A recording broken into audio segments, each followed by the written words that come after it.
నిర్ణయం హర్షణీయం. CM Revanth Reddy BC సంక్షేమ శాఖ మంత్రి పొన్నం ప్రభాకర్ చిత్రపటానికి పాలాభిషేకం.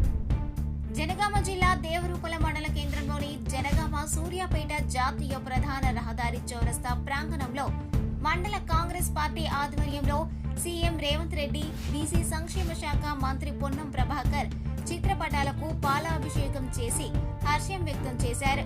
ఈ సందర్భంగా వారు మాట్లాడుతూ బీసీ కులగణన బీసీలకు ఎంతో ఉపయోగకరంగా ఉంటుందని, ముఖ్యమంత్రి రేవంత్ రెడ్డి, బీసీ సంక్షేమ శాఖ మంత్రి పొన్నం ప్రభాకర్ తోనే బీసీ కులగణన సాధ్యమైందని, కేంద్రం కూడా దీనికి ఆమోదం తెలిపితే బీసీ రిజర్వేషన్లు పెరిగే అవకాశాలుంటాయని, దేశ ప్రధాని బీసీ కులస్తుడై ఉండి కూడా బీసీలను పట్టించుకోలేదన్నారు. ఈ కార్యక్రమంలో జిల్లా ఎస్టీ సెల్ అధ్యక్షుడు నల్ల శ్రీరామ్, ఎస్టీ సెల్ అధ్యక్షుడు భూక్య సజ్జనాయక్, జిల్లా నాయకులు కాసారపు ధర్మారెడ్డి, తోటపూరి పాండుకృష్ణ, మాజీ సర్పంచ్ రెడ్డి రాజుల రమేష్, నాయకులు రెడ్డి రాజుల రమేష్, ఓడపల్లి రవి, వరికెల రతన్జీ, బట్ట అబ్బయ్య, భువనగిరి యాగస్వామి, సోమ నర్సయ్య, పులిపంపుల భాస్కర్, వంగాల శోభన్ బాబు, పులిగిల వెంకన్న, తోటపూరి రమేష్, మండల పార్టీ ముఖ్య నాయకులు, కార్యకర్తలు, మహిళలు, యూత్ కాంగ్రెస్ నాయకులు తదితరులు పాల్గొన్నారు.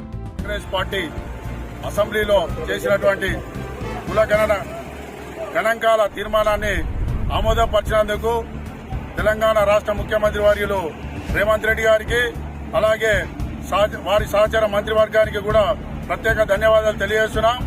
గతంలో జోడో యాత్రలో భాగంగా రేవంత్ రెడ్డి గారి, రాహుల్ గాంధీ గారు ఇచ్చినటువంటి ఆదేశాలను ఈరోజు తెలంగాణ రాష్ట్రంలో రాహుల్ గాంధీ గారు అమలుపరచడం, గతంలో కాంగ్రెస్ పార్టీ కులగణన గణాంకాలను గతంలోనే కాంగ్రెస్ పార్టీ మండల్ కమిషన్ ఏర్పాటు చేస్తే ఆ మండల్ కమిషన్ కూడా తొక్కిపెట్టి బీసీలకు చట్టసభల్లో స్థానం లేకుండా చేసిన సందర్భాలు ఉన్నాయి. కాబట్టి ఇప్పుడైనా చట్టసభల్లో బీసీలకు న్యాయం జరిగే విధంగా తెలంగాణ రాష్ట్రం తీర్మానం చేసినందుకు హృదయపూర్వకంగా బీసీల పక్షాన, జనగామ జిల్లా పక్షాన, కాంగ్రెస్ పాలకుర్తి పక్షాన ధన్యవాదాలు తెలియజేస్తూ ముగిస్తున్నాం.